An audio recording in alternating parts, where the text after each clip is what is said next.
debates, que es el proyecto PIDAE, que son proyectos de interés institucional y de desarrollo financiados por la Universidad de Buenos Aires, y nuestro proyecto se llama Desafíos Regulatorios y Políticas Públicas para la Garantía y Protección del Derecho a la Alimentación Adecuada, que dirige el doctor Marcelo Alegre, y que está integrado por investigadores e investigadoras del Instituto Gioja, de la Facultad de Derecho de la Universidad de Buenos Aires, y de la Facultad de Derecho de la Universidad de Itela. Y ambas facultades integramos el Observatorio para el Derecho a la Alimentación Adecuada de América Latina y del Caribe. Esta reunión, que como les decía es la tercera de un ciclo de debates que hemos iniciado en el marco de este proyecto, va a ser coordinada por Maximiliano Carrasco, investigador formado de este proyecto, así que le damos la palabra a Maximiliano para que presente a nuestros invitados.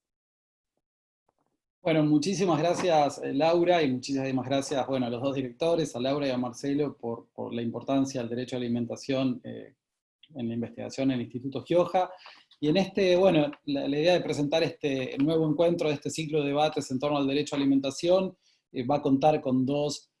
invitados, invitadas. Va a contar con Carmen Ryan y con Marco Filardi. Carmen Ryan es abogada con estudios en posgrado en políticas públicas y coordinadora de los programas de justicia fiscal y derechos sociales de niños, niñas y adolescentes en ASIG, la Asociación Civil por la Igualdad y la Justicia, y Marco Filardi es abogado de derechos humanos y soberanía alimentaria, integrante de Cariza Nutrición, de la Red de Abogados y Abogadas por la Soberanía Alimentaria, REDASA, del Museo del Hambre y del colectivo de derechos humanos YOPOR. Ellos van a ser los panelistas y un poco contarles cómo pensamos dentro de este ciclo de debates este cuarto encuentro titulado Acciones de incidencia y litigio para la promoción y defensa del derecho a alimentación adecuada, experiencias en Argentina. Un poco el motivo de invitar a la Asociación Civil por la Igualdad y la Justicia y a Carmen tuvo que ver, por un lado, con la gran trayectoria de ASIG en la promoción y litigio por los DESC,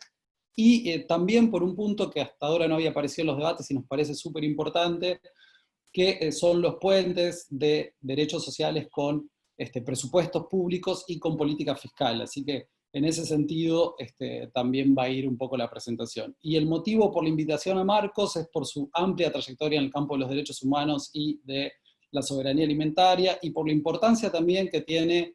para nosotros pensar el derecho a la alimentación en clave de soberanía alimentaria. En ese sentido, y como nota conceptual de este encuentro, habíamos buscado parte del informe de la relatora del derecho a la alimentación en su informe sobre Argentina, en donde señaló en sus conclusiones y recomendaciones la advertencia respecto al modelo productivo en Argentina que promueve esencialmente la soja para exportación sobre un sector agrícola diversificado, lo cual compromete la soberanía alimentaria de la población, e hizo un llamamiento, inclusive la relatora, a fortalecer la agricultura familiar, promover la agroecología, evitar el uso excesivo de plaguicidas, crear bancos de semillas para mantener la diversidad genética y proteger a pequeños y pequeñas productores y productoras. Y la invitación a Marcos y a Carmen tiene que ver con dar continuidad también a trabajos del Grupo de Derechos Sociales y Políticas Públicas, que históricamente trabajamos con ASIG y con Marcos desde el inicio de las actividades de investigación del derecho a la alimentación en la facultad. Así que presentados los expositores, vamos a darle la palabra al primero de ellos, a Marco Filardi. Decirles también que después está abierto a preguntas este encuentro. Nosotros vamos a sistematizar las preguntas para después poder preguntarle a la expositora y al expositor. Y damos la palabra a Marcos entonces. Muchas gracias. Buenas tardes a todas y todos. Muchas gracias al Instituto Gioja, y vi que se conectó Marcelo Alegre, a Laura Pautazzi, a vos Maxi por las palabras introductorias. Realmente es un gusto y es una alegría compartir algunos saberes vinculados a este paradigma, ¿no? Como lo vemos nosotros, el paradigma de la soberanía alimentaria. Paradigma que decimos que es antitético, contrapuesto y superador de esto que llamamos modelo agroindustrial dominante. Entonces, mientras en nuestro país tenemos un modelo agroindustrial dominante basado en la producción de unos pocos monocultivos, unos pocos commodities, destinados principalmente a la exportación, destinados a otros mercados, centralmente para engordar los ganados de otros mercados, para llenar los tanques de nafta a través de los agrocombustibles y para crecientemente proporcionar materiales para la industria a través de los agromateriales, el paradigma de la soberanía alimentaria entiende que la finalidad de un sistema alimentario tiene que ser central y prioritariamente satisfacer las necesidades alimentarias de toda la población, ¿no? Y si hay un excedente, ese excedente poder sí compartirlo con otros pueblos, con otros mercados. O desde una perspectiva de derechos humanos, la finalidad de un sistema agroalimentario tiene que ser la realización del derecho a la alimentación adecuada de todas las personas que están bajo la jurisdicción de ese Estado. Entonces, mientras el modelo agroindustrial dominante recurre a un paquete que nosotros decimos un paquete tóxico dependiente, de agrotóxicos, transgénicos y fertilizantes sintéticos, con devastadoras consecuencias en los territorios que podemos conversar también. La soberanía alimentaria entiende que hay otros modos, en plural, de producir nuestros alimentos en los territorios, en armonía con la naturaleza de la que somos parte y en armonía con los seres humanos, que genéricamente llamamos la agroecología. Y que ahí pretendemos englobar a la agroecología extensiva, a la agricultura biodinámica, a la agricultura ancestral que practican desde tiempos inmemoriales los pueblos originarios, es decir, distintos modos en plural situados en distintos tiempos y espacios que nos permiten producir alimentos sin necesidad de recurrir a ese paquete tóxico dependiente. Esa agroecología por la que aboga la soberanía alimentaria, o más que nunca tenemos que decirlo, es una agroecología de base campesina, una agricultura con agricultoras y con agricultores, y poniendo en el centro del sistema productivo a la agricultura familiar campesina e indígena, que es aún hoy la que con todas sus dificultades estructurales de acceso a la tierra, acceso al agua, acceso a las semillas, nos aporta esos alimentos que comemos todos los días. Y esto es central hoy en día porque, así como en oportunidades anteriores, los grandes capitales se han apropiado de otros conceptos, como por ejemplo el de sustentabilidad, vemos con preocupación que el concepto de agroecología crecientemente está siendo apropiado por ejemplo, entidades como CropLife, que es la que nuclea las grandes empresas semilleras y vendedoras de agrotóxicos del mundo, como una de las empresas químicas más grandes del mundo, como BASF, que empiezan a hablar de la agroecología como una de las soluciones a las cuales pueden recurrir en un menú de soluciones los agricultores. Por eso, hoy más que nunca, decimos que la agroecología, que es pilar de la soberanía alimentaria, es una agroecología de base campesina, poniendo en el centro del sistema productivo la agricultura familiar campesina indígena, a los pastores tradicionales y a los pescadores artesanales. En tercer lugar, así como el modelo agroindustrial dominante entiende que hay una comercialización en la que hay muy pocos actores mediando entre los productores y los consumidores, es decir, hay una alta concentración en la intermediación, y en la que priman particularmente los hipermercados y los supermercados, comercializando, como en nuestro país, el 75% de los alimentos. La soberanía alimentaria entiende, por el contrario, que en primer lugar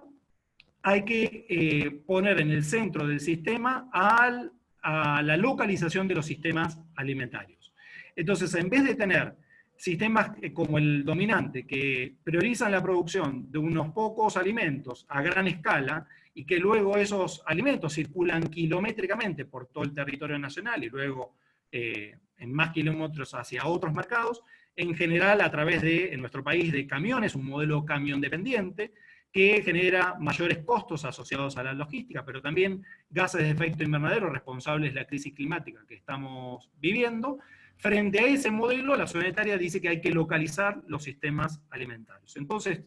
todo lo que pueda ser producido localmente para abastecer, para atender las necesidades alimentarias locales, debe propenderse hacia eso, ¿no? A sistemas alimentarios de kilómetro cero. No solamente para enfriar al planeta, para reducir las emisiones de gases de efecto invernadero, sino para tener ese circuito virtuoso de producción local para abastecimiento local. Y al mismo tiempo garantizar el acercamiento directo del productor con el comensal, evitando a ese intermediario que históricamente es el que se lleva gran parte de la tajada. Entonces le paga cada vez menos al productor para cobrarnos cada vez más a nosotros para maximizar su margen de ganancia. Entonces, localización de los sistemas alimentarios y acercamiento directo del productor con el comensal, permitiendo unos y otros, a través de un sinnúmero de sistemas, ¿no? De ferias del productor al consumidor, de cooperativas de consumo, de nodos, de distintos esquemas de siembra comprometida, agricultura asociativa. A través de ese encuentro cara a cara entre productor y comensal, unos y otros tienen acceso a un precio justo por ese alimento, pero al mismo tiempo tenemos a un agricultor que arraiga en el territorio y un comensal que tiene acceso a un alimento cosechado de manera fresca por un agricultor local. El cuarto elemento fundamental de este paradigma de la soberanía alimentaria es que para el modelo agroindustrial dominante, la tierra, el agua y las semillas son meros insumos que circulan como meras mercancías libradas a los juegos de la oferta y la demanda en una economía de mercado capitalista. Y en consecuencia circulan como cualquier otra mercancía. Por el contrario, el paradigma de la soberanía alimentaria entiende que son derechos humanos fundamentales y que están íntimamente vinculadas al ejercicio del derecho humano a la alimentación adecuada, porque ustedes recordarán que el derecho a la alimentación adecuada es el derecho a tener acceso a una alimentación adecuada o también a los medios para obtenerla. Y esos medios esenciales para la obtención de nuestros alimentos tienen que ver justamente con las semillas, con el agua y con la tierra. Desde este paradigma, la semilla, lejos de ser una mercancía que puede ser objeto de derecho de obtentor, derechos de patente, es un patrimonio común de los pueblos al servicio de la humanidad. Es una creación colectiva de los pueblos a lo largo de estos 12.000 años de aventura colectiva llamada agricultura, que tiene que estar justamente en manos de las campesinas y los campesinos en libertad y ser intercambiada libremente, no solamente para contribuir a una mayor diversidad genética tan erosionada en los últimos tiempos, sino también para que centralmente poder producir alimentos sanos, seguros y soberanos para todas y para todos. En el mismo sentido, el agua, que para el modelo agroindustrial dominante es una mercancía más, que puede ser acaparada, que puede ser privatizada, y demás, para el paradigma de la soberanía alimentaria es un derecho humano fundamental, tal como también lo reconoce nuestra propia Constitución Nacional, y es un bien común justamente, no solamente en tanto alimento en estado líquido absolutamente esencial para el sostenimiento de nuestra vida, sino para el sostenimiento de todas las formas de vida con las que compartimos nuestra casa común, y que tiene que estar centralmente puesto al servicio de la producción nuevamente de alimentos sanos, seguros y soberanos para todas y para todos. Y del mismo modo la tierra, activo financiero crecientemente a partir de este modelo agroindustrial dominante, extranjerizada, apropiada,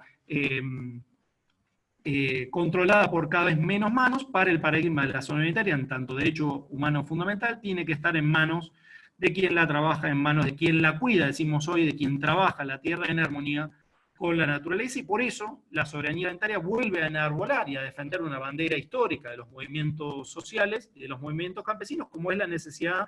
de una reforma agraria popular e integral, es decir, discutir centralmente la cuestión de la tierra en manos de quién y al servicio de qué modelo productivo. Y el cuarto elemento fundamental para el paradigma de la soberanía alimentaria es que, así como para este modelo agroindustrial, la alimentación es una mercancía como cualquier otra, nuevamente librada a los juegos de la oferta y la demanda en esta economía de mercado capitalista, para el paradigma de la soberanía alimentaria es un derecho humano fundamental, tal como lo reconoce nuevamente nuestra propia Constitución Nacional. Y en consecuencia el Estado, en todos sus niveles, el Estado nacional, el Estado provincial, el Estado municipal, está obligado, como ustedes bien saben, a respetar ese derecho, a garantizarlo, es decir, prevenir que se viole, investigar si se viola, reparar y sancionar, y además adoptar medidas para hacerlo efectivo. Y esto implica que el Estado es el garante en todos sus niveles del ejercicio de ese derecho humano a la alimentación adecuada por parte de toda la población. Y esto implica ser el garante de la disponibilidad, que haya alimentos suficientes para atender en todo momento las necesidades alimentarias de toda la población, la accesibilidad física, la accesibilidad económica, la adecuación cuantitativa, cualitativa y cultural, y finalmente la sustentabilidad en serio, es decir, que la posibilidad de nuestros hijos, de nuestros nietos, de alimentarse a futuro, pueda ser gozada, es decir, que se permita la realización del derecho a la alimentación adecuada por parte de las generaciones venideras. Y el quinto pilar fundamental de la soberanía alimentaria es que nos invita a repensar la política de generación y de multiplicación de nuestros saberes. Es decir, lejos de un modelo agroindustrial dominante en el que prima particularmente la tecnociencia como único saber legitimado, y con tecnologías crecientemente controladas por los grandes capitales, para el paradigma de la soberanía alimentaria hay que construir saberes rescatando y entrando en diálogo de saberes con otros saberes que están presentes en los territorios, como son los saberes de los pueblos originarios y las comunidades campesinas, y con la ciencia digna, ¿no? Una ciencia que, lejos de estar ahí al servicio de la reproducción y legitimación del capital, esté al servicio de las sociedades, esté al servicio de los pueblos. Entonces, ciencia digna en diálogo de saberes con los pueblos, los saberes de los pueblos originarios y las comunidades campesinas es un poco la clave de la construcción de los saberes que plantea el paradigma de la soberanía alimentaria. Y el sexto elemento tiene que ver con la plena igualdad y no discriminación, incluyendo en esto, para el paradigma de la soberanía alimentaria, la plena igualdad entre varones y mujeres en esta lucha colectiva por la soberanía alimentaria. Este es un aspecto absolutamente central del paradigma, es decir, no hay soberanía alimentaria sin feminismo, y este es un aspecto absolutamente central de la construcción del paradigma. Eso es un poco de lo que hablamos cuando hablamos de paradigma de la soberanía alimentaria, una narrativa de la esperanza, un horizonte utópico que tiene encarnadura concreta en nuestros territorios. Es decir, nosotros entendemos que ese modelo no solamente es necesario, es urgente y es posible en nuestros territorios, sino que ya está siendo objeto de construcción colectiva en los territorios. Ya avanza la agroecología con distintas expresiones en nuestros territorios, ya avanza la economía social y popular cada vez más organizada, ya avanza la desmercantilización de la alimentación, del agua, de la tierra y discusiones de fondo como se nos plantea respecto de nuestros bienes comunes naturales. Y hoy más que nunca es absolutamente urgente dar eso porque nos encontramos frente a un modelo agroindustrial dominante que nosotros decimos que es un modelo violatorio de nuestros derechos humanos, porque al recurrir a 61 eventos transgénicos tolerantes a herbicidas nos está sometiendo a más de 525 millones de litros de agrotóxicos por año. Somos el país que tiene el triste privilegio de ser el que más agrotóxicos por persona por año usa en el mundo. Entonces destruimos bosques, selvas y humedales, enfermamos a la gente tanto en el campo como en la ciudad a partir de la exposición ambiental aguda y crónica a los agrotóxicos, desplazamos otros cultivos que son esenciales para nuestra alimentación y terminan estando menos disponibles y menos accesibles, sobre todo para los sectores de menores ingresos, destruimos la fertilidad de los suelos, contaminamos el aire, el agua y los suelos, destruimos a los polinizadores, los que dependen del 70% de los alimentos para existir, y generamos emisiones de gases de efecto invernadero responsables de la crisis climática. El 51% de las emisiones de gases de efecto invernadero son directamente atribuibles al modelo agroindustrial en su conjunto. Y todo esto lo hacemos supuestamente para alimentar al mundo, y sabemos que en estos 24 años de agronegocio transgénico no solamente no hemos alimentado al mundo, el hambre en el mundo no solamente no ha disminuido, sino que ha aumentado, sino que tampoco somos capaces de alimentar a nuestra propia población. Venimos de prorrogar la emergencia alimentaria vigente en nuestro país desde el año 2002, ya llevamos 18 años de emergencia alimentaria y coexisten niveles escandalosos de hambre, de desnutrición aguda con desnutrición crónica, y al mismo tiempo un sobrepeso y obesidad que condena al 70% de nuestra población a enfermedades crónicas no transmisibles, pero al mismo tiempo que esconde carencias nutricionales, ¿no? Y entonces, así como este modelo no solo no vino a alimentar al mundo, logró reducir el hambre del mundo, introdujo y agravó un sinnúmero de enfermedades crónicas no transmisibles. Es decir, transformó los modos de vivir y de morir en los territorios. Hoy centralmente nos morimos por enfermedades crónicas no transmisibles asociadas a los venenos que utiliza este modelo y asociados al producto estrella de este modelo que pone en nuestras mesas, como es el ultraprocesado, ¿no? Un cereal de base al que la industria alimentaria altamente concentrada le agrega todo el azúcar que pueda, toda la grasa que pueda, toda la sal que pueda, para hacerlo rico, para hacerlo palatable, para hacerlo duradero, para hacerlo bueno para los accionistas de la industria alimentaria, pésimos para comer porque están fuertemente asociados a esa pandemia de sobrepeso, obesidad y enfermedades crónicas no transmisibles. Entonces, básicamente hablamos de dos modelos en disputa en los territorios, dos modelos que no pueden coexistir pacíficamente porque uno avanza sobre el otro, entonces avanza sobre las tierras de los pueblos originarios y de las comunidades campesinas, contamina a la producción agroecológica, sea por contaminación genética de los transgénicos o por la contaminación química de los agrotóxicos y avanza y se lo termina engullendo. Así que es central que como sociedad debatamos y pensemos qué modelo queremos en nuestro país. Si queremos seguir profundizando este modelo agroindustrial dominante, violatorio de nuestros derechos humanos, de nuestro derecho a vivir en un ambiente saludable, el derecho a alimentación adecuada, al agua, a la integridad personal, a la salud, o queremos efectivamente marchar colectivamente hacia un modelo de agroecología y de soberanía alimentaria. Lo que sostiene al modelo agroindustrial dominante son grandes intereses económicos, con fuertes ramificaciones en la política, en todos los niveles, en la ciencia, en la academia, en nuestras universidades, en los grandes medios de comunicación, y por eso es central que construyamos poder popular, que tejamos redes de abajo a arriba, urbanos, rurales, ¿no? Para construir ese paradigma que soñamos y que queremos construir en los territorios. Y eso, para terminar, es un poco la apuesta colectiva de esta red de abogadas y abogados por la soberanía alimentaria que nació el 27 de noviembre de 2018, justamente para hacer una contribución desde lo legal a esta lucha colectiva por la soberanía alimentaria. La red de abogadas y abogados por la soberanía alimentaria, REDASA, reúne hoy ya a 113 abogadas y abogados de distintos países, de distintos lugares. No tenemos una referencia geográfica, porque de hecho hay abogadas y abogadas de todo el país, pero al mismo tiempo de Uruguay, de Paraguay, de Bolivia, de Brasil, de Perú, de Costa Rica, de Ecuador, de Chile, de España, de Alemania, es decir, no se sitúa con alguna referencia geográfica, y no solamente es una red que nuclea abogadas y abogados litigantes, que litigan en temas de derechos sociales, en temas de derecho a alimentación adecuada, o que litigan en general, sino que reúne abogadas y abogadas que hacen una contribución desde distintos lugares, desde la investigación, desde el trabajo que hacen en el gobierno, desde el trabajo que hacen asesorando a un legislador, desde el trabajo que hacen en un municipio, desde el litigio, es decir, desde el acompañamiento que hacen alguna organización campesina, como la UTT, como el Movimiento Nacional Campesino Indígena, como la UST de Mendoza,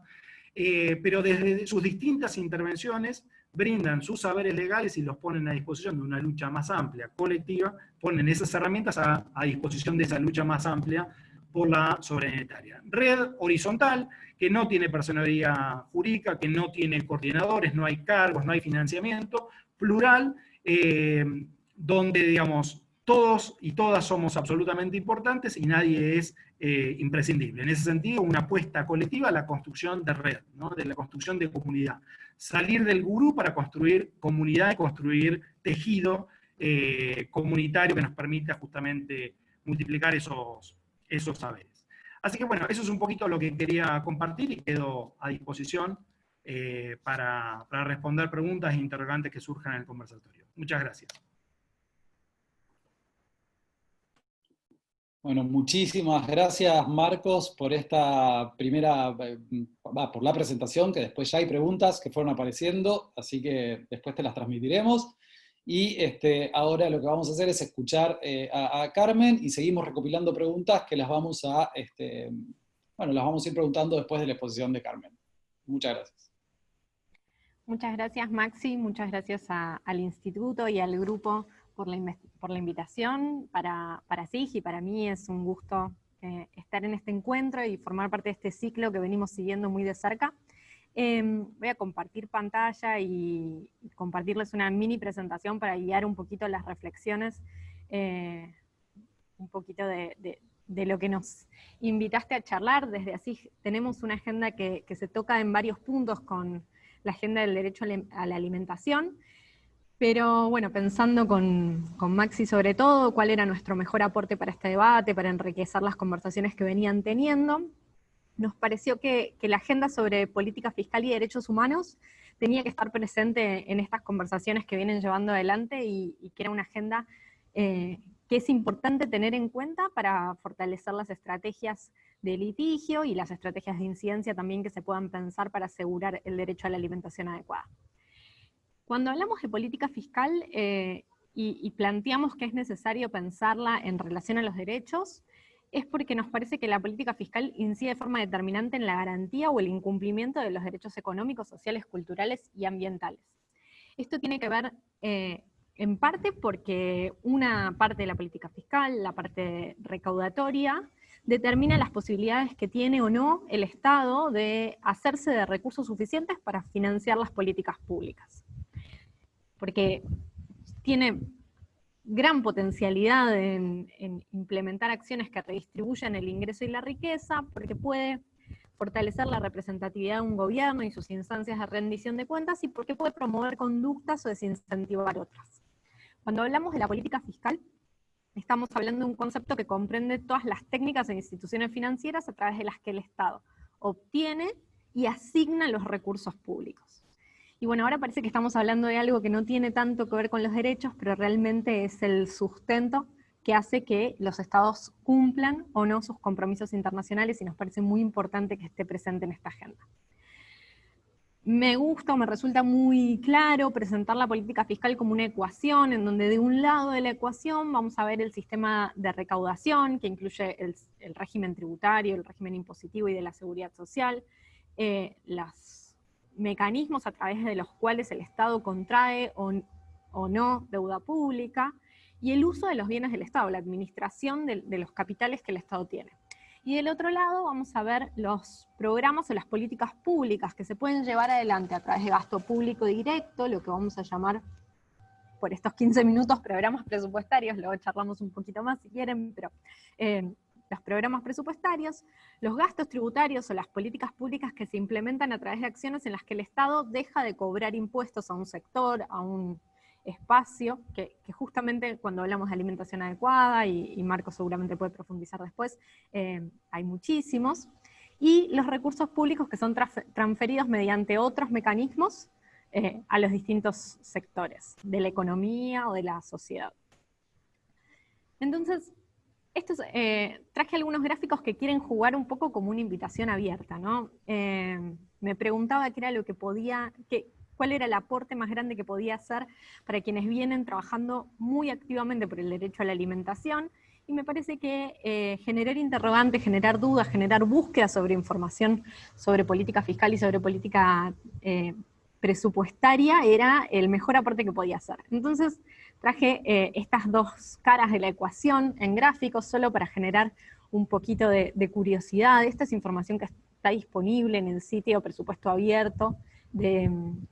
presupuestoabierto.gov.ar. Luego cuando les paso la filmina corregimos el link al sitio.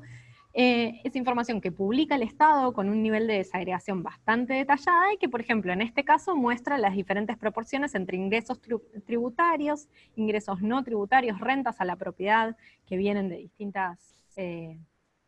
los distintos bienes que tiene el Estado. Vamos a ver cómo el Estado recauda fondos. Por supuesto, esto desconoce una parte de la política económica del Estado, que es la política monetaria, pero ofrece una imagen bastante acabada. Y del otro lado de la ecuación vamos a ver el gasto público que se organiza a través de programas presupuestarios y que nos permite ver en dónde el Estado está haciendo una inversión concreta, en dónde el Estado está haciendo aportes, en dónde el Estado está gastando recursos. Esta información nos ofrece un panorama parcial porque no nos muestra estas otras políticas que mencionaba hace un ratito, que son las de gastos tributarios o exenciones, donde el Estado fomenta una conducta o beneficia a un sector o beneficia el consumo de un producto a través de la desgravación de impuestos. Vamos a tratar de pensarlo globalmente igual por este pequeño ratito.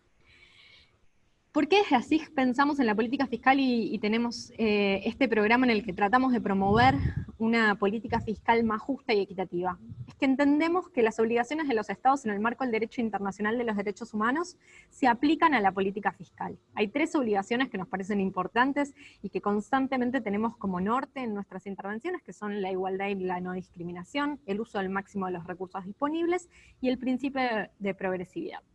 La lectura de los documentos que produce el Comité de DESC y los distintos comités de los organismos de protección de los derechos humanos, nos van a ofrecer información sobre la riqueza de estas obligaciones, que no son solo aplicar de manera igualitaria, por ejemplo, las normas tributarias, sino también pensar cómo es el impacto de cada una de esas normas para que las desigualdades estructurales no terminen profundizándose a través de una aplicación que es genérica, pero no igualitaria. El uso de los máximos recursos disponibles implica no solo gastar los recursos que el Estado tiene e invertirlos en políticas públicas que garanticen derechos, sino también tener atención a cuál es la capacidad de los distintos actores en danza de una sociedad para hacer aportes de manera progresiva y de manera equitativa según sus posibilidades. Y el principio de progresividad, en la medida en la que se va avanzando en políticas sociales, nos marca un punto que debería ser de no retorno, pero que todavía no hemos logrado aplicar tan fervientemente,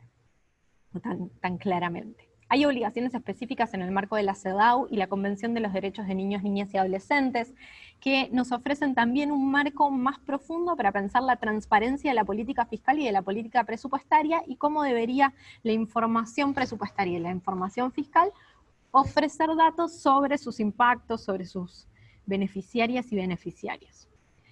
Y hay también compromisos en el marco de la agenda ODS que involucran a los estados en la necesidad de movilizar recursos para garantizar derechos. Bueno, con esto sobre nuestros fundamentos, sobre también nuestro norte y las normas del derecho internacional que nos gusta impulsar y nos gusta intentar que se apliquen y que creemos que generan un contexto más justo, voy a pasar a presentarles un poco las estrategias de ASIG para intervenir en políticas presupuestarias,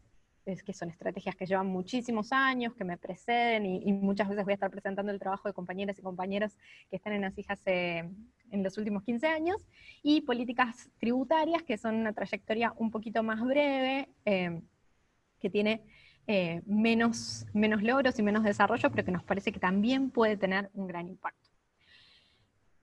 Sobre la agenda de análisis presupuestario, quería dejar claro que tenemos esta convicción, que analizar el presupuesto es la herramienta que nos permite entender cómo, cuándo y cuántos recursos destina el gobierno para garantizar o no los derechos. Y en la agenda del derecho a la alimentación, los presupuestos públicos, esto pensando no solo en el gasto público, sino también en donde el Estado deja de recaudar, es una herramienta determinante que puede fortalecer muchísimo las estrategias activistas.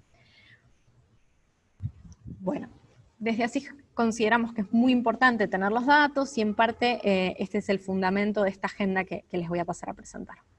Les pido disculpas si me dicen algo por el chat, como estoy haciendo la presentación, no voy a ver los mensajes por unos minutitos, y estoy corriendo acá para poder ver lo que les presento. Bueno, un poco esto es una presentación a lo largo del tiempo, esta agenda de análisis presupuestario desde ASIG, en donde invitamos a activistas de distintos temas, a gente que es experta en distintos temas, a zambullirse en el análisis presupuestario, a perder el miedo a esto que parece que es muy técnico, pero que espero ayudarles a perder el miedo en estos 15 minutos, no lo es tanto, para que puedan impulsar con mucho más fuerza estas agendas. Es algo que viene trabajándose hace muchísimos años. Desde 2012 ASIG publicó su primer guía de análisis presupuestario con enfoque de derechos en la CABA. Desde 2015 que llevamos adelante todos los años encuentros a lo largo del mes de septiembre y de octubre para discutir el presupuesto público. Estos encuentros los llamamos Semana de Presupuesto y Derechos. En 2018 publicamos una herramienta pública para facilitar el acceso a los datos presupuestarios que se llama Monitor Presupuestario. En 2018 se lanzó en versión beta, luego tuvo una reformulación y este año probablemente hagamos un nuevo lanzamiento. Es una aplicación que entrando en la web de ASIG les va a permitir navegar por los distintos programas presupuestarios con facilidad y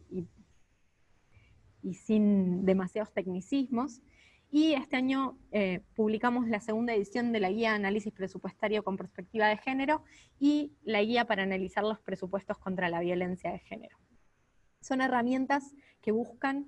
facilitar el uso de los datos presupuestarios por más personas.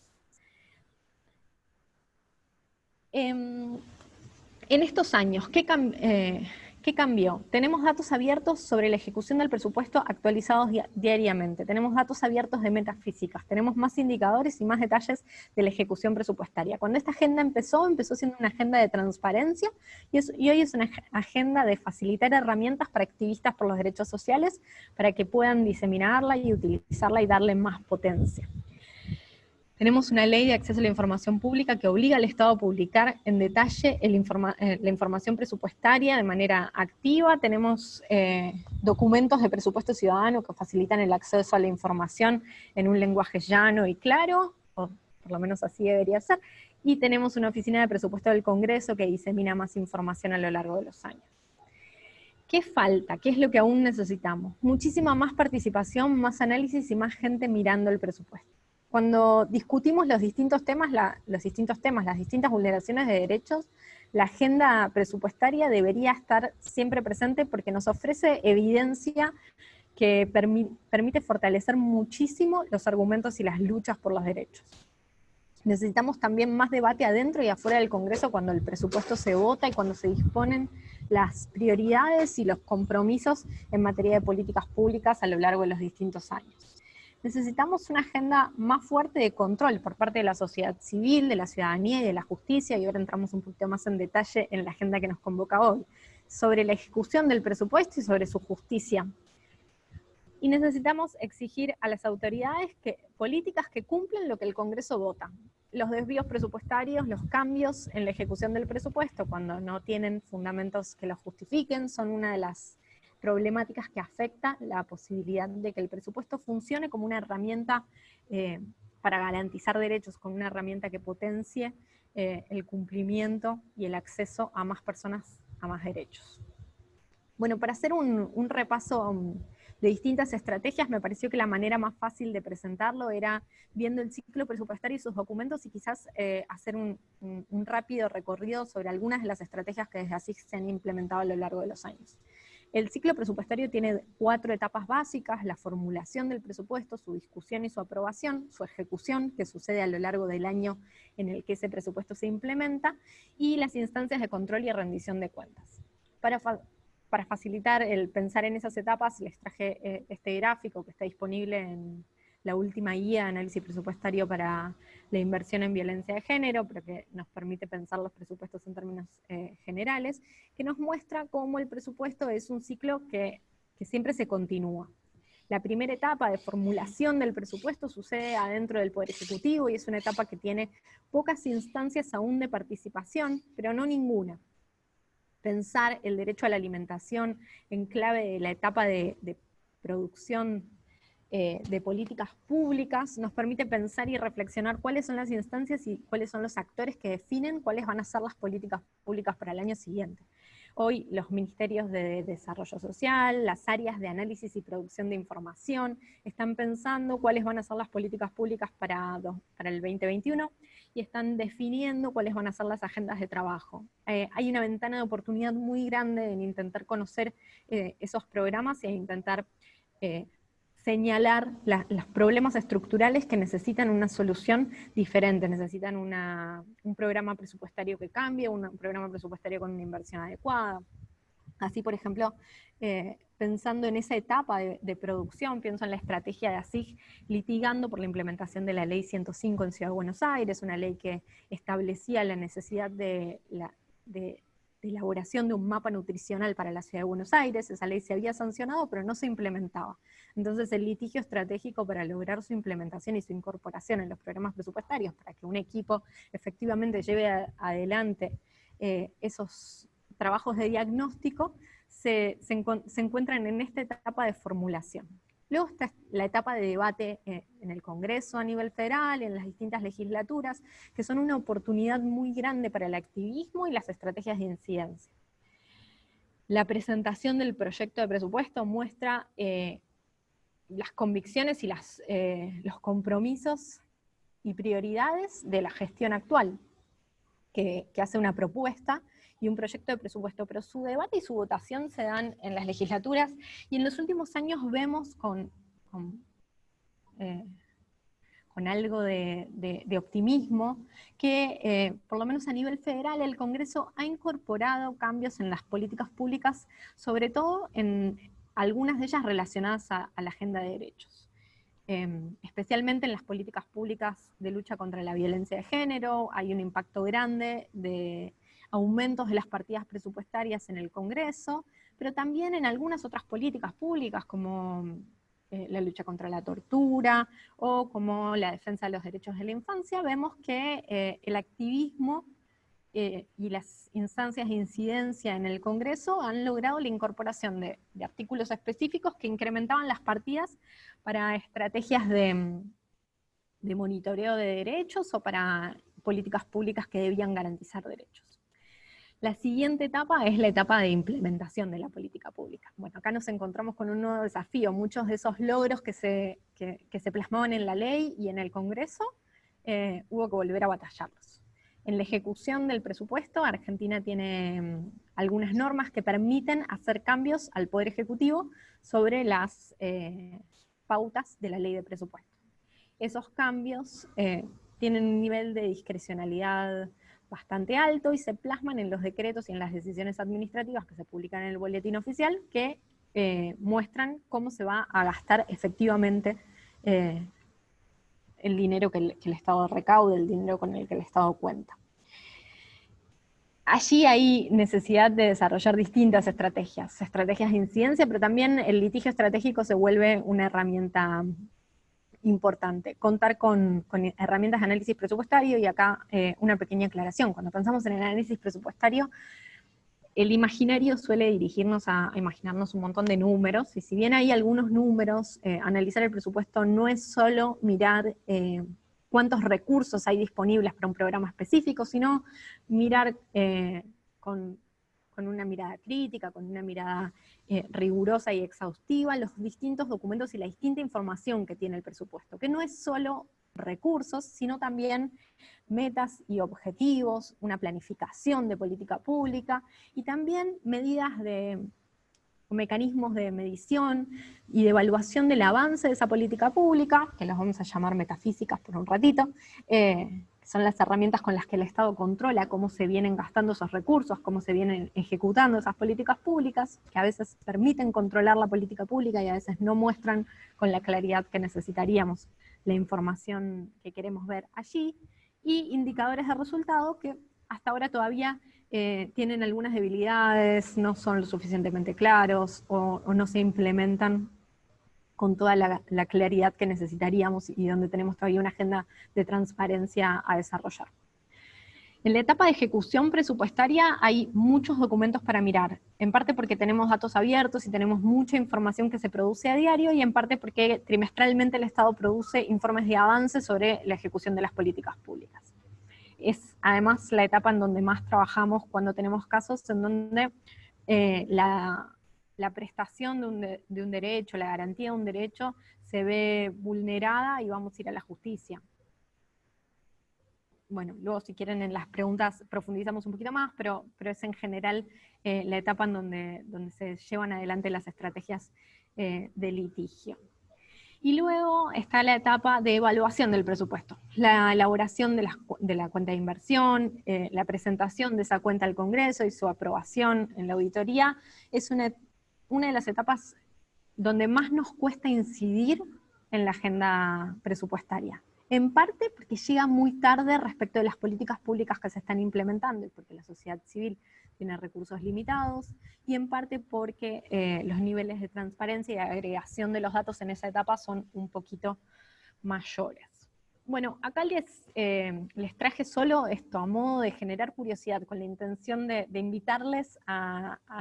perderle el miedo a la información presupuestaria y a querer mirar las políticas públicas que les interesan, que en materia alimentaria son aquellas que garantizan el derecho a la alimentación de manera directa. Pienso en las políticas públicas de distribución alimentaria que estaban incluidas, de distribución de alimentos que estaban incluidas en el cuadro de hace un ratito, pero también en las políticas de transferencias de recursos, también en las políticas que fomentan o no ciertos sectores de la economía que producen alimentos.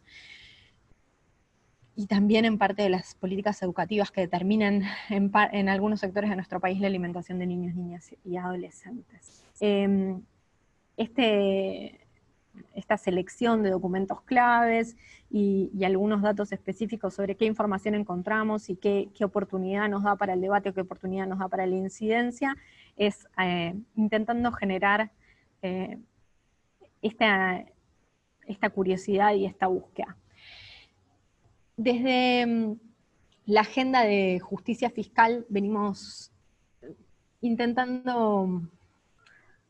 lograr que activistas por los derechos sociales pierdan el miedo a la información presupuestaria, porque es la información con la que se diseñan muchas de las políticas públicas de nuestro país y porque es la información con la que el Estado lleva adelante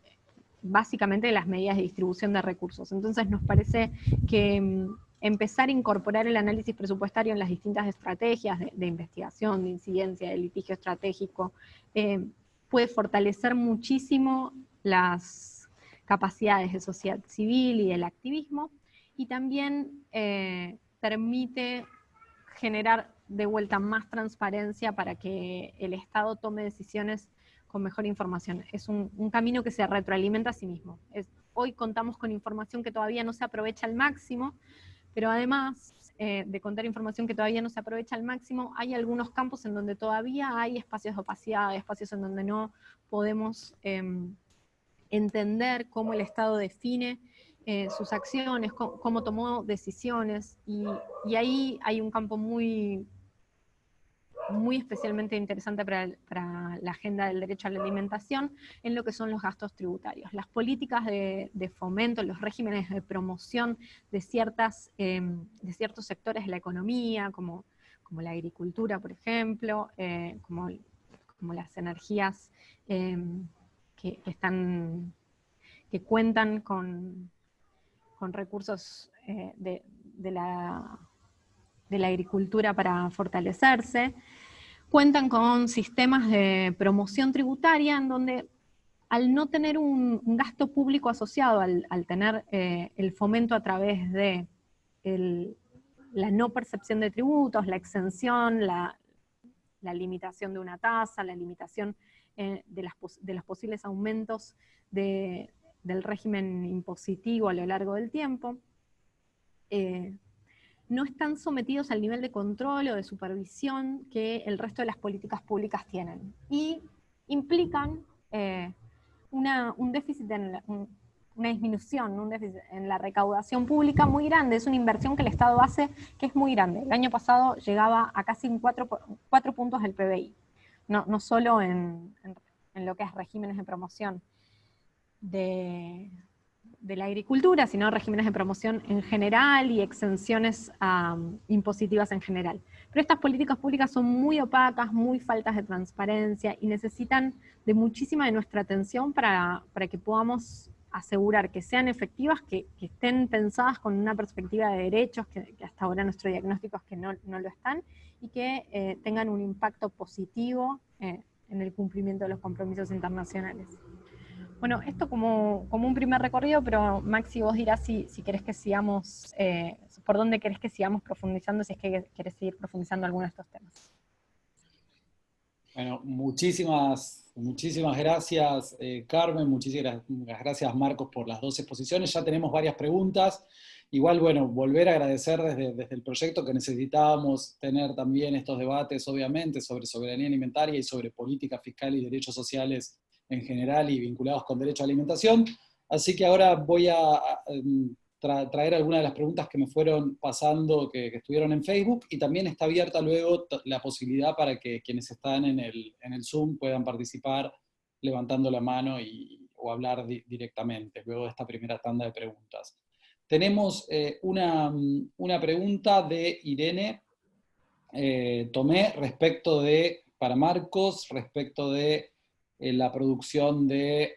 estas propuestas que circularon mucho en la prensa sobre la producción de cerdos, por ejemplo, y que alguna opinión en torno a eso. Y también de Irene, para Carmen, una pregunta sobre una cuestión en que ASIG sí tuvo incidencia también, sobre alimentación escolar, y ahí sabemos que ASIG hizo algo respecto al barrio Saldías. Así que esas son como las dos primeras preguntas que aparecieron acá en los comentarios. Bueno, muchas gracias Irene por la pregunta, da para largo y tendido, con mucho gusto, pero voy a tratar de ser lo más sintético posible. La primera reflexión tiene que ver con esto de la opacidad, ¿no?, de las políticas públicas. Es decir, cómo nos venimos a enterar de ese posible acuerdo, ¿no? En primer lugar, a partir de un comunicado de una empresa farmacéutica, Biogénesis Bagó, interesada en que ese negocio se dé para vender más fármacos, básicamente para esa nueva intensificación productiva animal en enero, luego por un comunicado de la Cancillería del 6 de julio, que escandalosamente, días después del pronunciamiento público, que firmamos más de 200.000 organizaciones y personas de todo el país en rechazo a ese posible acuerdo, lo modifican, es decir, no hacen una fe de ratas, diciendo nos hemos equivocado con la cifra, sino que directamente editan ese comunicado inicial y lo cambian, ¿no? Entonces le bajan un 0 a la cantidad exportada, entonces en vez de ser 9 millones de toneladas son 900.000, y le quitan un párrafo que hablaba de garantizar la seguridad absoluta del suministro de carne porcina a China, se va a hacer de manera gradual, con los más altos estándares ambientales y demás. Entonces, en primer lugar, eso. Desde la Redasa pedimos acceso a la información pública a todas las dependencias del Estado y a los gobiernos provinciales, con los cuales sabemos que se compartió información a través del Consejo Federal de Inversiones. Al día de hoy, ninguna dependencia nos ha respondido y ya han pasado los 15 días que establece, los 15 días hábiles que establece la Ley de Acceso a la Información Pública, con lo cual nos vamos a ver obligados a ir a la justicia a exigirle al Estado que brinde información adecuada sobre este proyecto. Y por eso lo enlazamos también con estos grandes proyectos transformadores en nuestros territorios, y los mismos personajes nos llevan irremediablemente al año 96, cuando en ese año 96, en el verano del 96, a través de 3 meses de tramitación, un expediente administrativo que contó solamente con los informes de la empresa Syngenta, sin siquiera traducirlos al castellano, sin dictamen de asuntos jurídicos, se le dio autorización a la soja transgénica que hoy ocupa el 60% de la superficie cultivada del país, con la misma falta de transparencia y con la misma opacidad que vemos hoy en día. Entonces, por un lado, eso. Gracias, Marcelo, ahí veo que está saludando por acercarte, que estés por acá. Por un lado, eso. Por otro lado, expresar la preocupación porque recordemos que esto sucede en un contexto de pandemia que nos tiene a todas y a todos encerrados por una zoonosis, ¿no?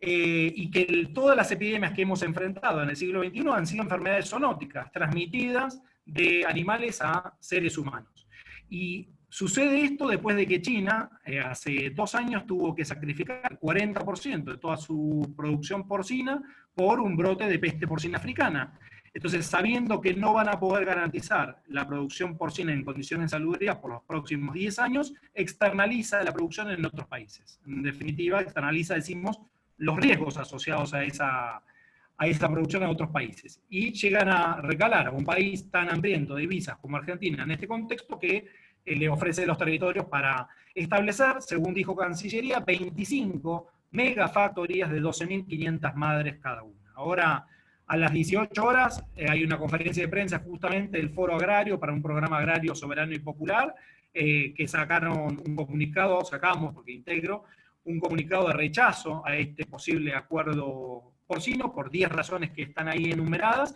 y entre las cuales está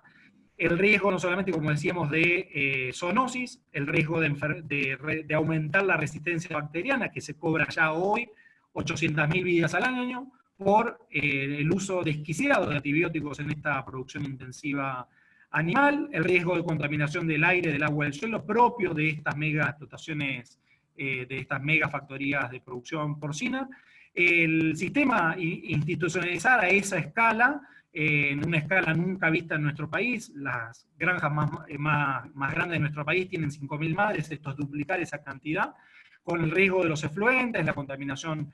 con nitratos, con amoníaco, con residuos antibióticos que luego pasan al agua, que luego pasan al aire, que luego pasan a los suelos cuando se utiliza eso como fertilizante.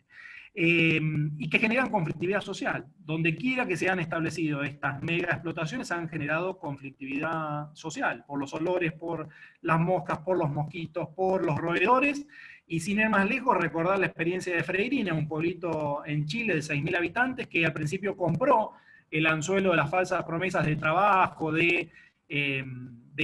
oportunidades de progreso que iba a implicar la instalación de las megafactorías, y luego fue absolutamente invivible, insufrible, y el pueblo se organizó colectivamente para, ni más ni menos, después de unos cuantos años de lucha, echar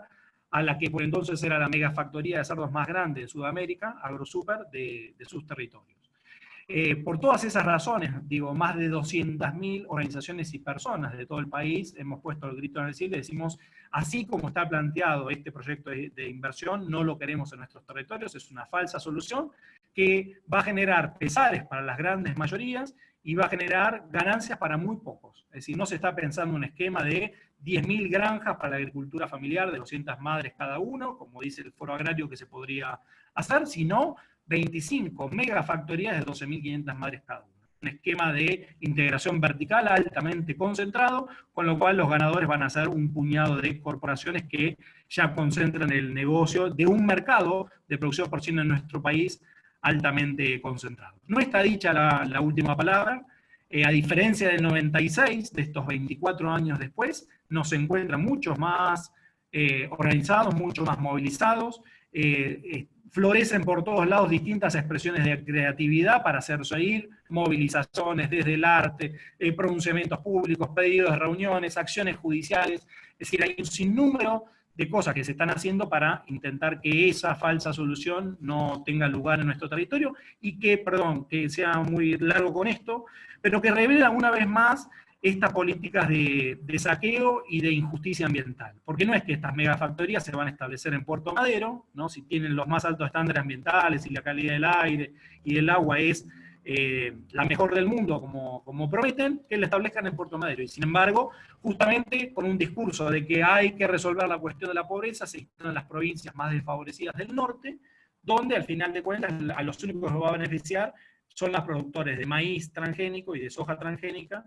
que pueden llevar esos granos para alimentar a los cerdos en un sector que está altamente concentrado en las provincias del norte y que va a implicar también mantener o profundizar este modelo agroindustrial veneno dependiente que estamos sufriendo hoy. Ahí está, Carmen, perdón, era en respuesta a esto que había planteado Irene. Irene, te dejo la segunda pregunta a vos. Gracias, Marco. Súper interesante igual escucharte sobre esto que es nuevo y difícil para todos. Sobre el caso Saldías, es un caso que muestra la relación entre la política fiscal, los derechos y el principio de no discriminación con bastante claridad. La situación del barrio Saldías en este contexto de pandemia es súper compleja y grave, y se están produciendo vulneraciones de derechos humanos de manera constante. El derecho a la educación en la ciudad de Buenos Aires no se ejerce de manera igualitaria. Los niños y niñas acceden a la educación en condiciones muy distintas según el barrio y los recursos con los que cuentan. Los niños y niñas de Saldías ya, así como los niños y niñas del barrio 31, tenían una sentencia en donde la justicia reconocía que sufrían una vulneración a su derecho a la educación. En 2012, la justicia de la ciudad reconoció que la falta de escuelas en el barrio 31 era una vulneración a su derecho a acceder a la educación en condiciones igualitarias, y esa sentencia dio lugar al avance de algunas obras y algunas construcciones de escuelas que todavía son insuficientes para la cantidad de niños y niñas que viven allí. Las escuelas son todas en el barrio 31 y ninguna en el barrio Saldías. Los más de 60 niños y niñas que viven en Saldías acceden a escuelas que están entre 2,5, 3 kilómetros de su casa, en una zona en donde el transporte escasea, y acceder al transporte requiere movilizarse una distancia todavía mayor. O sea, para hacer esos 2,5 kilómetros que los separa de su casa y la escuela, muchos niños y niñas terminan recorriendo entre 40 minutos y 1 hora, recorridos todavía más largos, entre 4 y 6 kilómetros, porque que tienen que dar la vuelta a través del barrio 31, salir hacia Retiro, tomar uno o dos colectivos, recorrer recorridos bastante extensos a pie. Ese tiempo que se suma en el acceso al derecho a la educación es un limitante que afecta a los derechos de los niños y niñas y que afecta a los derechos de sus familias, sobre todo de sus madres, que terminan teniendo que invertir una gran cantidad de tiempo para lograr que se garantice su derecho a la educación. Esto es una situación que veníamos denunciando desde ASIG y que habíamos presentado en la causa judicial como un incumplimiento, y estábamos pidiendo que, así como sucede en algunas zonas del barrio 31, se garantice el derecho a la educación de estos niños y niñas, por lo menos provisoriamente a través de un transporte escolar seguro y adecuado que les lleve a las escuelas. Mientras llevamos adelante ese reclamo, este contexto de pandemia nos sorprendió y nos mostró que la vulneración de derechos es todavía muchísimo más profunda. Muchos niños y niñas acceden a la alimentación en las escuelas a través de lo que es el programa de viandas escolares. La implementación de ese programa no es igualitaria y no se encuentra libre de discriminación. Quienes tienen una escuela cerca pueden hoy, en contexto de pandemia, por ejemplo, ir a retirar las viandas. Además, hay un montón de discusiones sobre la calidad de esas viandas, su frecuencia, sus contenidos, que son muy distintos en los distintos distritos y en las distintas comunidades. Pero en el caso de los niños y niñas de Saldías, ir a buscar esas viandas es un desafío en sí mismo, porque la escuela está muy lejos y el contexto de aislamiento y las medidas de prevención hacen que acceder a las viandas sea todavía más difícil. Venimos discutiendo con la justicia una respuesta adecuada hace meses, y el gobierno de la ciudad ofrece una solución que no nos parece una solución definitiva, que es acercar las viandas a alguna de las escuelas dentro del barrio 31. Si bien reduce un poco el recorrido, la distancia que las familias tienen que enfrentar, sigue sin ser cerca, sigue sin ser como es para la mayoría de los niños y niñas de la ciudad, para muchos de los niños y niñas de la ciudad, una escuela que se encuentra a menos de 1 kilómetro de su casa. Es más de 1 kilómetro por una zona en donde el tránsito es tránsito de camiones, por un recorrido que no es seguro. Seguimos reclamando por todas las vías que encontramos ante la justicia y también administrativamente al gobierno de la ciudad una respuesta que sea adecuada y que sea sin discriminación para todos estos niños y niñas que se encuentran en una situación ya de vulneración de derechos. No puedo presentarlo como... O sea, no hay un logro en este caso, hay una urgencia, un pedido y un reclamo que seguimos sosteniendo y en el que seguimos insistiendo porque no estamos logrando que la ciudad avance, que la ciudad comprenda la urgencia de estas familias para poder acceder a las viandas en las mismas condiciones que lo hacen las otras familias que sí tienen una escuela cerca de su domicilio. Bueno, muchas gracias por las respuestas. Siguen las preguntas, a ver si podemos hacer algunas más. Hay una para Marcos de Marina Luis. Marina nos pregunta, ¿qué opinas de las leyes o resoluciones de fomento a la agroecología? Y después voy con una pregunta para Carmen, que también llegó. Bueno, gracias Maxi. Gracias Marina por la pregunta. Sin duda que esa es parte del desafío, ¿no? Nosotros decimos que la agroecología está creciendo como paradigma de abajo arriba, ¿no? Está construyéndose ya en los territorios y va empujando justamente con esa fuerza de abajo arriba por distintas regulaciones, ¿no? Entonces, en el primer nivel, en el nivel más cercano, que es el municipio, en los gobiernos municipales ya tenemos, digamos, que fruto de esa lucha de los pueblos fumigados que conviven cotidianamente con los agrotóxicos, han buscado no solamente restringir, alejar lo más posible los venenos de sus casas, de sus cursos de agua, de sus animales, a través de distintas ordenanzas, sino también ordenanzas de promoción y de fomento de la agroecología, las dos cosas, ¿no? También ya hay instancias provinciales, ¿no? Como decimos, algo que arranca desde el primer nivel gubernamental, desde el municipio, también hay algunas expresiones a nivel provincial. Ya sin ir más lejos, la provincia de Misiones hace unos años fue la primera en tener una ley de fomento a la agroecología. Ahora hay sendos proyectos también de fomento a la agroecología a nivel provincial, en la provincia de Buenos Aires, que acaba de aprobar ya a nivel de Poder Ejecutivo de la provincia, un plan de fomento a la agroecología muy interesante, y hay proyectos presentados tanto en la legislatura de la provincia de Buenos Aires como en la legislatura de Santa Fe, en la legislatura de Entre Ríos y en el Congreso Nacional. Entonces, y no solamente eso, sino que también es una obligación dentro de las obligaciones que tenemos por los tratados de derechos humanos. Y digo, no es algo que digo yo. Maxi en la introducción mencionaba lo que dijo la relatora especial de Naciones Unidas para el Derecho a la Alimentación cuando vino en visita oficial al país en su informe de enero del 2019, es decir, no, muy reciente. Y dijo, por un lado, el país tiene que regular muy fuertemente el tema de los agrotóxicos, todo lo contrario a lo que sucede al día de hoy, pero al mismo tiempo tiene que establecer una política muy fuerte de promoción, de fomento de la agroecología. Porque la propia relatora de Naciones Unidas dijo,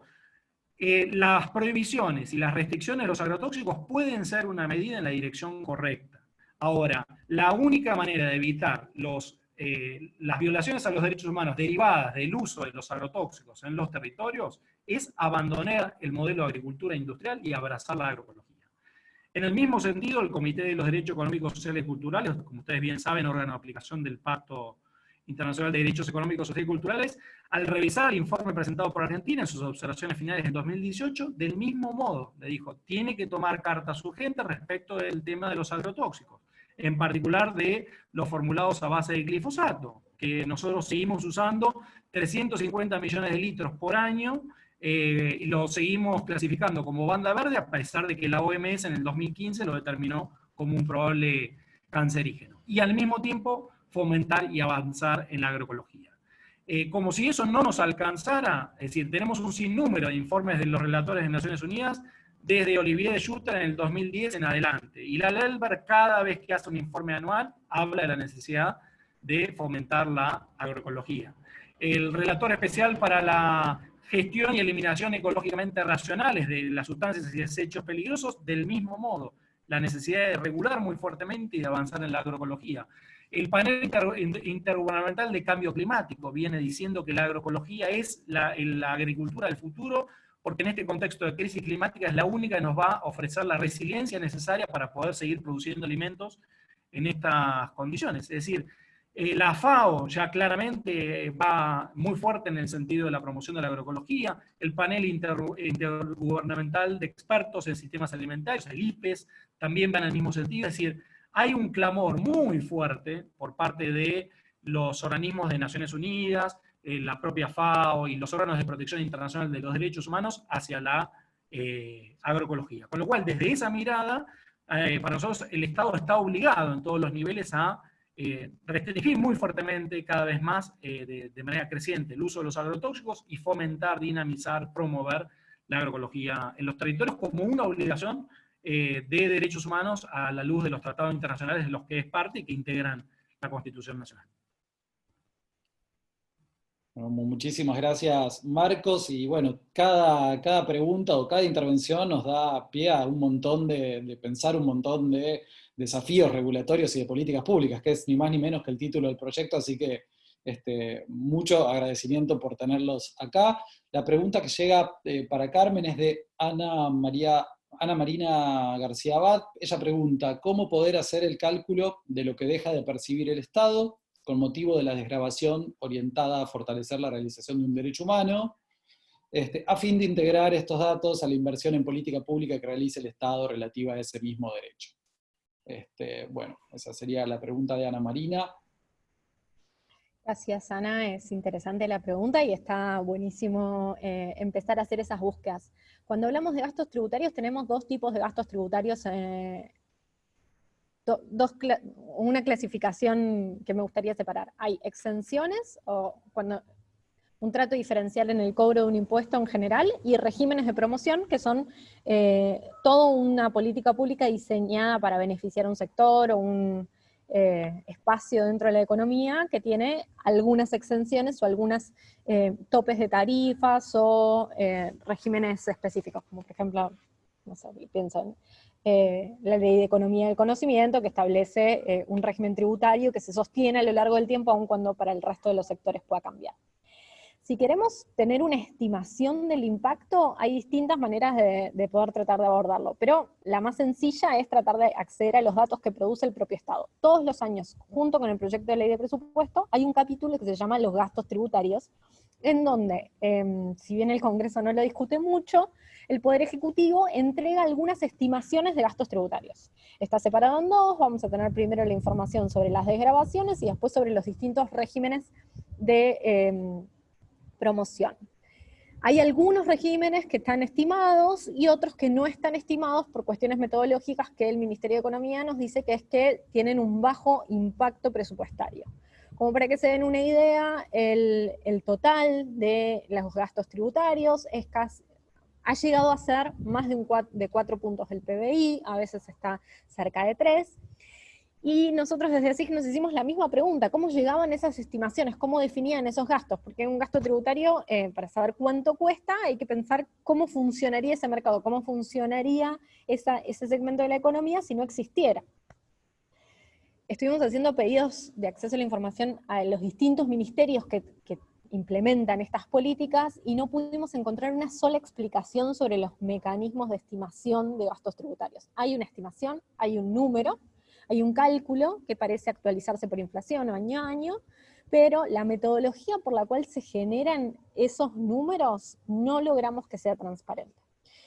Hace algunos años con ASIG estamos litigando por el acceso a la información de beneficiarios y beneficiarias de datos, de regímenes de promoción sobre todo, porque entendemos que en el caso de las políticas públicas esos datos están, desde el fallo CIPEC, quien recibe un plan social debe publicar, el Estado debe publicar su nombre, sus datos deben estar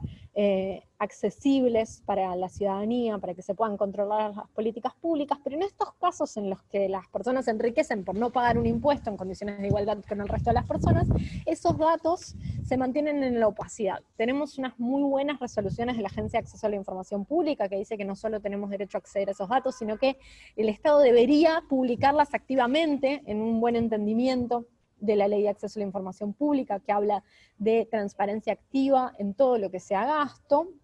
y entiende que los gastos tributarios es gasto. Tenemos algunas muy buenas sentencias de la Cámara Contencioso Administrativo Federal, pero también tenemos apelaciones de la AFIP que nos están llevando a la Corte. Así que esa información no es pública. Los datos de beneficiarios entendemos que serían el mejor camino para poder producir buena información que permita entender el impacto real económico de esas exenciones. Que, lo digo como una aclaración, yo siempre presumo que quien me escucha lo entiende, pero no todas son malas. Muchas políticas públicas de exenciones, de desgravaciones o de regímenes de promoción pueden ser buenas, pueden tener buenos motivos, pero para poder hacer un análisis y un control de esas políticas públicas, entender si son el dinero gastado de la mejor manera, el dinero llegando a las personas que más lo necesitan, necesitamos saber a quiénes benefician, a quiénes llegan, a quiénes son sus destinatarios y destinatarias, y cuáles son sus costos reales. Así que te doy una respuesta parcial. Hay un dato, lo encontraste en el presupuesto, está publicado, no sé cuánto ese dato es muy confiable.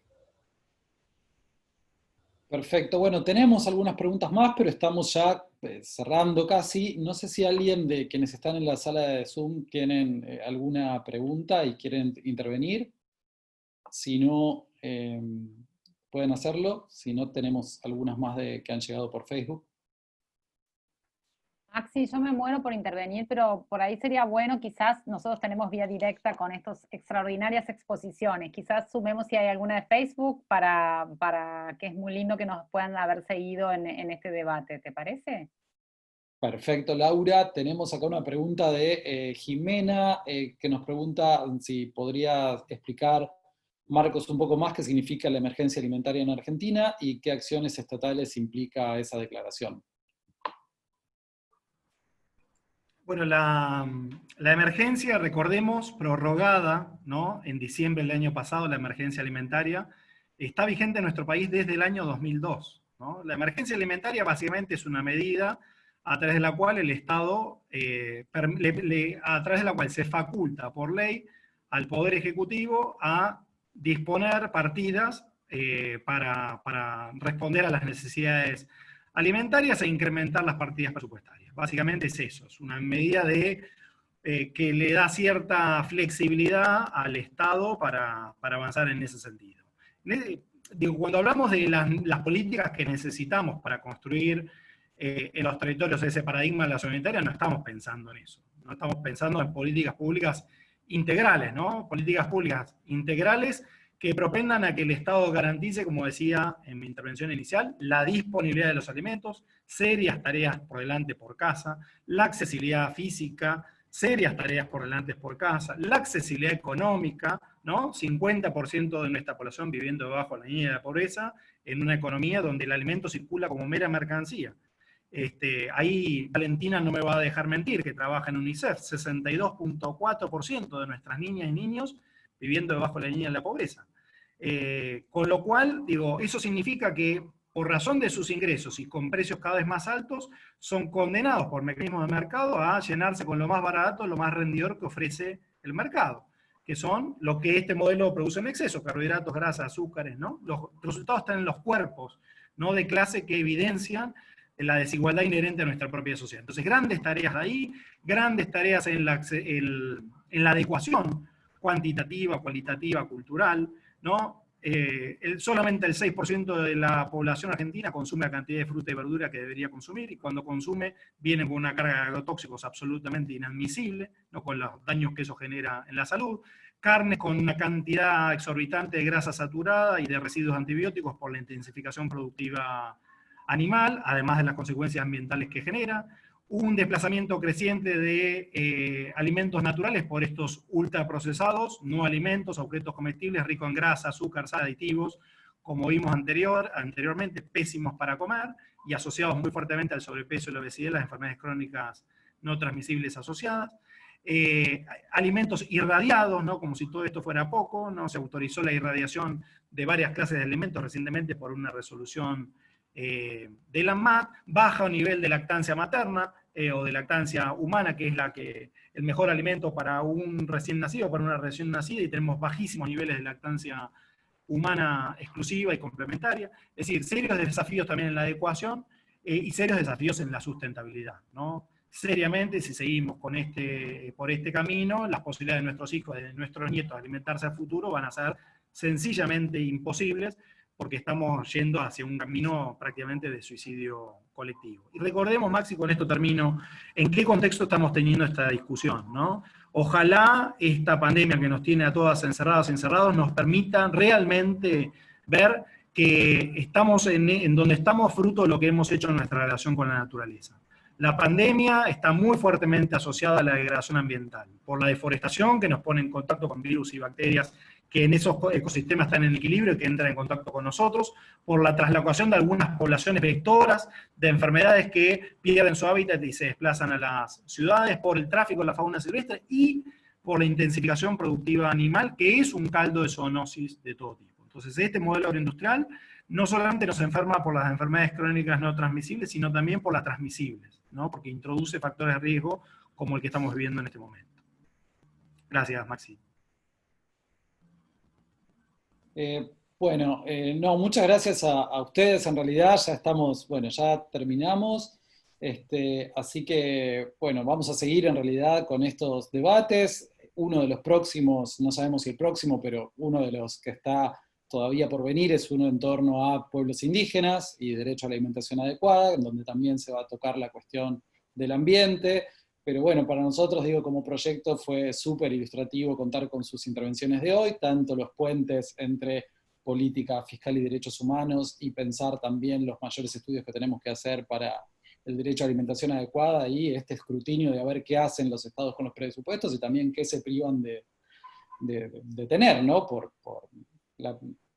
esta masa presupuestaria. Y bueno, y todos los debates de soberanía alimentaria sin dudas abren un montón de desafíos también regulatorios y de políticas públicas, así que seguiremos pensando un montón y será un placer poder seguir en contacto con ustedes. Y no sé si, Laura, querés dar unas palabras de cierre al encuentro, pero estamos con mucho agradecimiento por sus exposiciones. Sí, yo también reiterar el agradecimiento, pero dar alguna nota más optimista, quizás. La pandemia ha puesto, tal cual dijo Marcos y tal cual mostró Carmen, enormes déficits que estaban antes, que eran desigualdades estructurales, como ustedes bien lo dijeron, y que la pandemia lo que ha hecho es visibilizarlas. Pero creo que veamos cuestiones más positivas en el sentido de que, por ejemplo, la interdependencia de derechos y donde la alimentación y el cuidado tiene una vinculación claramente lineal y sumamente importante, la pandemia y el aislamiento social preventivo obligatorio que estamos viviendo, lo que ha hecho es visibilizarlos mucho más. Ahora no hay vuelta atrás. Que están visibles, están visibles. El problema es que no se distribuyen. Y ahí claramente en los temas de alimentación, y esto externado a las situaciones que planteaban cada uno de ustedes sumamente interesantes, o sea, el tema del desplazamiento, el tema de la vinculación de cuidado con transporte público, pero también con el acceso a la alimentación en los ejemplos que ponía de los barrios en condiciones de mayor vulnerabilidad, Carmen, en relación al acceso a las viandas. Y ahí la oportunidad es extraordinaria. A ver, cuando las familias, ahora que se visibilizó, ¿por qué no podemos hacer mejores arreglos institucionales? El problema sobre las mujeres que recae, y gran parte de la responsabilidad, fíjense cómo esta crisis está traccionada gracias al trabajo y a la economía de cuidados. Y esa es la economía no monetaria que está sosteniendo la economía monetaria hoy en una crisis todavía peor. Entonces me parece que esa oportunidad para empezar a trabajar sobre la distribución, sobre el enfoque de género que vos Marcos lo dijiste al inicio fantásticamente. Bueno, esto requiere mucho feminismo. Bueno, pero el feminismo lo tenemos que ir aplicando en estos momentos de oportunidad para ver que esta crisis nos puede traer esta oportunidad. Yo no hablo de redistribuir porque nunca se distribuyó el cuidado, siempre recayó sobre las mujeres, hasta en los sectores más progresistas y avanzados, también recae centralmente sobre las mujeres. Entonces, capaz que la nota de aporte, y lo cual con este proyecto también queremos avanzar, es pensar estas lógicas de interdependencias que ustedes nos trajeron muchos aportes novedosos, mucha lógica entre esto que claramente Carmen planteaba y todo el trabajo de trabajar sobre los presupuestos públicos y esta vinculación fundamentalmente con la judicialización y con estas líneas. Entonces, nada, agradecerles nuevamente, me parece que hay un montón de situaciones que podemos avanzar y ojalá todos podamos ejercer este derecho a la alimentación adecuada, pero también en el marco de una equidad en la distribución de los cuidados, del acceso a los alimentos, etcétera, etcétera. Así que gracias y gracias Maxi por este encuentro. Adiós. Chau, chau. Chao, gracias. Gracias a las colegas del GIOJA por ayudarnos en la asistencia.